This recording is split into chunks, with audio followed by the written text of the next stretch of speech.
Assalamualaikum warahmatullahi wabarakatuh. Alhamdulillah pada kesempatan hari ini saya akan menjelaskan terkait dengan hukum adat dan terkait dengan eksistensi, pengaruh dan lain sebagainya. Eh, yang pertama kita bicara mengenai antara adat dan hukum adat.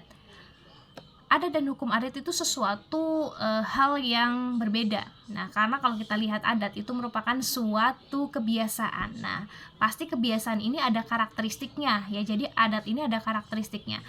Karakteristik dari si adat itu adalah adanya suatu peristiwa ya, adanya suatu tindakan. Nah, kemudian peristiwa tersebut atau tindakan tersebut itu dilakukan secara terus-menerus. Nah, ada dalam dimensi waktu dan diikuti oleh masyarakat atau manusia-manusia yang lainnya. Nah, itu poin penting di dalam adat. Ya, jadi kalau kita bicara mengenai adat itu berarti merupakan suatu kebiasaan yang dilaksanakan secara terus-menerus. Nah, kalau kita pahami dari perspektif yang lainnya, misalkan terkait dengan hukum adat ya, dari para tokoh, misalkan ada dari Terhar mengatakan bahwasanya hukum adat itu merupakan suatu kebiasaan ya, yang mana terdapat aturan-aturan dan di dalamnya juga ada sanksi. Nah, jadi ada sanksi di dalam suatu hukum tersebut. Nah, kemudian Van Vollenhoven menyebutkan bahwa yang namanya hukum adat itu merupakan suatu peraturan-peraturan adat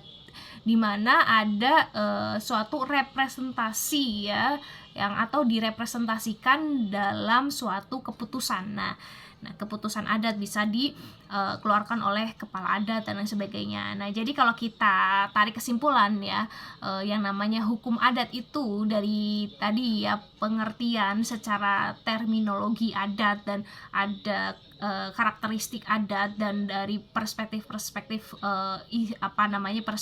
dari berbagai macam tokoh ya, ada dari Terhar dan Van Vollenhoven, maka kita bisa tarik kesimpulan bahwasanya yang namanya hukum adat merupakan suatu aturan terkait dengan kebiasaan dalam suatu masyarakat yang memiliki sanksi dan dapat direpresentasikan dalam suatu keputusan. Nah, lalu kalau kita bicara bagaimana sih eksistensi dari hukum adat, apakah hukum adat itu diakui di Indonesia? Nah, apakah hukum adat itu harus tertulis ataukah ada yang tidak tertulis? Nah, jadi kalau kita bicaranya hukum adat itu ada yang tertulis dan ada yang tidak tertulis. Nah, untuk eksistensinya saudara bisa lihat bahwasanya eksistensi hukum adat itu sendiri ada di dalam konstitusi kita, di dalam Undang-Undang Dasar 1945, khususnya dalam pasal 18B itu menyebutkan bahwa negara mengakui yang namanya masyarakat adat dan hak-hak yang melekat di dalamnya. Kemudian dari perspektif peraturan perundang-undangan, khususnya di dalam Undang-Undang tentang Kekuasaan Kehakiman 48 tahun 2009 itu menginstruksikan bahkan mewajibkan hakim untuk menggali nilai-nilai yang hidup dalam masyarakat. Nah, nilai-nilai yang hidup dalam masyarakat ini merupakan suatu cita atau jiwa bangsa Indonesia. Nah, itu terkait dengan eksistensi yuridis normatif. Kemudian kalau kita lihat eksistensi dari misalkan penerapan hukumnya. Nah, kalau kita lihat eksistensi penerapan hukumnya, apakah hukum adat ini pernah digunakan ataukah tidak, maka kita bisa lihat dari suatu putusan ya, di mana di sini ada suatu peristiwa terkait dengan peristiwa pidana ya. Di sini pidana, kemudian si pelaku tersebut akhirnya dihukum dengan hukuman dengan membayar dan menyerahkan kerbau dan kain. Nah, setelah pelaku melaksanakan hukuman adat karena akibat suatu tindakan amoral ya, dalam hal ini tindakannya adalah tindakan berupa pemerkosaan, maka akhirnya dianggaplah sudah selesai karena sudah diputuskan dengan adanya keputusan adat. dan si korban ini sudah menerima kerbau dan kain tersebut. Ini khususnya di daerah tertentu ya.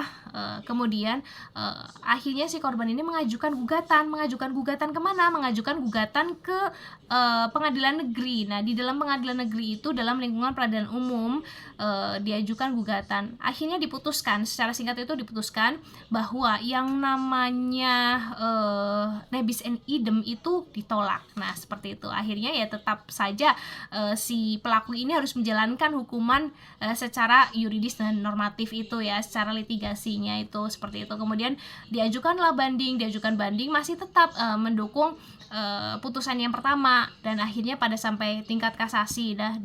Di dalam tingkat kasasi itu diputuskan bahwasanya yang namanya seseorang yang sudah dihukumi hukum adat maka tidak diperlukan lagi tidak dihukum lagi secara hukum dalam arti peraturan perundang-undangan. Nah, di sini ini ada penerapan secara penerapan hukum dalam sistem peradilan di Indonesia. Nah, seperti itu. Karena kalau kita lihat dan kita mengingat kembali yang namanya sumber hukum itu tidak hanya dalam peraturan perundang-undangan, yang tertuang secara hierarki ya di dalam Undang-Undang 12 tahun 2011 ya, ada misalkan ada Undang-Undang Dasar ya, lalu ada TAP MPR, ada Undang-Undang atau Perpu, ada peraturan pemerintah, ada peraturan presiden ya, ada peraturan daerah, kabupaten maupun kota. Tidak hanya sebatas sumber hukum yang digunakan oleh hakim berkaitan dengan peraturan perundang-undangan tersebut, namun ada sumber hukum yang lainnya. Misalkan ada yang namanya kebiasaan. Nah,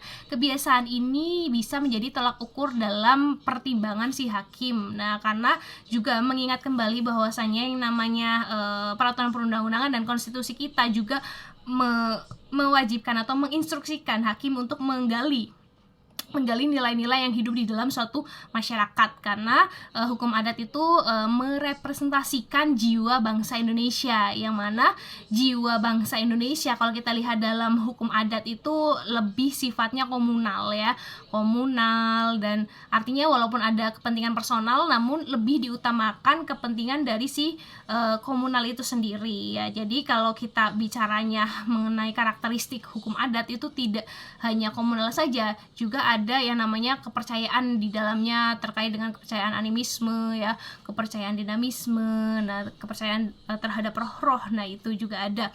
Lalu dalam arti kalau kita lihat karakteristiknya juga dalam hukum adat itu ada sifat yang konkret ya, ada sifat yang kontan, dan lalu ada karakteristik demokratis ya, artinya dalam mengambil suatu keputusan itu harus didiskusikan di terlebih dahulu. Jadi ada musyawarah mufakat ya, seperti itu ya. Itulah. Jadi kalau kita lihat bahwasanya hakim tersebut tidak hanya menelaah pada aspek atau perspektif peraturan perundang-undangan saja, melainkan juga melihat dari sumber hukum yang lainnya ya. Tadi yang sudah saya katakan bahwasanya ada kebiasaan yang juga salah satu merupakan suatu sumber hukum selain dari jurisprudensi ya, selain dari traktat maupun doktrin. Nah, kalau kita bicaranya traktat berarti itu kan perjanjian ya, perjanjian antara negara satu dengan negara yang lain, baik itu sifatnya bilateral maupun multilateral. Nah, itu. Jadi kalau misalkan pemerintah ini ingin menjadikan traktat ini menjadi undang-undang, maka harus diratifikasi terlebih dahulu. Nah, itu. Jadi kalau kita bicaranya eksistensi atau penerapan dalam suatu hukum adat ya, bisa kita lihat dari implementasi hukum adat dalam sistem peradilan di Indonesia. Jadi dalam sistem peradilan di Indonesia pernah diputuskan bahwasanya ketika seseorang itu sudah dihukumi pidana adat, maka dapat lepas dari, bukan dalam arti tidak dihukum secara peraturan perundang-undangan seperti itu. Nah, kemudian kita juga harus mengingat bahwasanya di dalam hukum adat itu pasti ada pengaruh-pengaruhnya ya, dengan melihat latar belakang yang namanya negara Indonesia itu sudah banyak sekali bersinggungan dengan negara negara yang lainnya, apalagi negara Indonesia juga negara yang pernah terjajah seperti itu ya. Kalau kita bicaranya mengenai sejarah terkait dengan hukum adat itu, kalau kita lihat murninya aslinya, hukum adat di Indonesia itu hukum adat yang hukumnya adalah hukum adat Melayu Polinesia. Nah itu kemudian itu terjadi akulturasi dari apa? Dengan apa? Akulturasi dengan agama ya, dengan berbagai macam berbagai macam pihak dan sebagainya. Nah akhirnya di sini ada pembahasan terkait dengan pengaruh lain yang mempengaruhi hukum adat saat ini ya.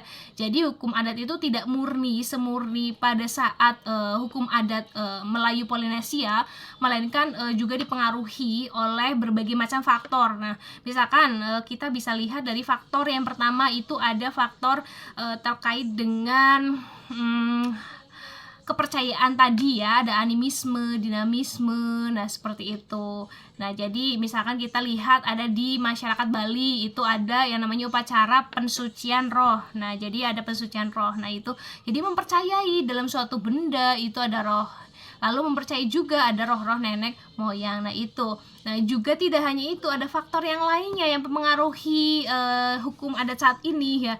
Jadi ada yang namanya juga agama. Nah, agama juga berkontribusi di dalam suatu perkembangan hukum adat sampai saat ini ya, mulai dari hukum Islam ya, hukum agama Islam, ada Hindu, lalu ada Kristen dan sebagainya. Misalkan di dalam Islam itu kan ada yang namanya, kalau kita lihat di adatnya Jawa itu kan ada bulan-bulan tertentu yang memang tidak diperkenankan untuk melakukan suatu pernikahan. Nah, seperti itu. Nah, kemudian kalau kita lihat di Hindu itu kan ada yang namanya Bali ya, terus ada sistem kasta ya, dari kasta Brahmana, Ksatria, Waisya dan Sudra. Nah itu jadi itu ada pengaruhnya terhadap perkembangan hukum adat sampai saat ini. Kemudian kalau dari Kristen itu sendiri ada juga misalnya rumah sakit Kristen dan lain sebagainya. Nah itu jadi itulah pengaruhnya. Nah kemudian tidak hanya pengaruh dari kepercayaan terhadap roh, tidak hanya pengaruh dari agama, nah melainkan juga ada pengaruh dari kekuasaan. Nah pengaruh dari kekuasaan bisa kita lihat misalnya saja raja-raja ya, misalkan pada masa kerajaan ya, raja di situ ada yang namanya beberapa kitab. Nah, di situ itu juga mempengaruhi atau berkontribusi dalam perkembangan hukum adat itu sendiri ya. Ada kitab Gajah Mada ya, dan kitab-kitab yang lainnya. Nah, seperti itu. Kemudian juga ada pengaruh dari bangsa asing. Nah, kita tidak lepas ya dari sejarah negara Indonesia pernah terjajah. Oleh karena itu ada juga kontribusi pengaruh dalam hal ini, pengaruh asing terhadap hukum adat ya. Pengaruh asingnya bisa saudara lihat di dalam suatu penerapan hukum adat, misalnya saja berkaitan dengan zamannya Van de Bosch. Nah, Van de Bosch itu kan pada zaman Van de Bosch itu ada yang namanya sistem tanam paksa. Nah, dalam sistem tanam paksa tersebut ternyata penerapan hukum adat terlaksana, namun tidak secara penuh. Karena apa? Karena terkait dengan tanah ya, itu masih campur. Nah, artinya masih diatur juga oleh pemerintahan asing ya, dalam hal ini ya, oleh si penjajah itu sendiri ya. Artinya tanah dari pribumi 20% harus diberikan untuk si pihak asing tersebut. Nah, seperti itu. Untuk kepentingan pihak asing tersebut 20%. Nah, jadi artinya tidak 100% nih hukum adat dalam penerapan pada zaman Van de Bosch ini dilaksanakan. Namun ada beberapa aspek yang memang kita lihat ya di dalamnya itu terkait dengan tanah itu ada penerapan dari pihak asing. Nah, itu ya. Jadi ada beberapa faktor yang mempengaruhi hukum adat hukum adat saat ini seperti itu. Jadi mulai dari kepercayaan sampai dengan pihak asing. Nah, begitulah pembahasan terkait dengan hukum adat Semoga bisa mencerahkan. Kurang lebihnya saya mohon maaf ya. Wassalamualaikum warahmatullahi wabarakatuh.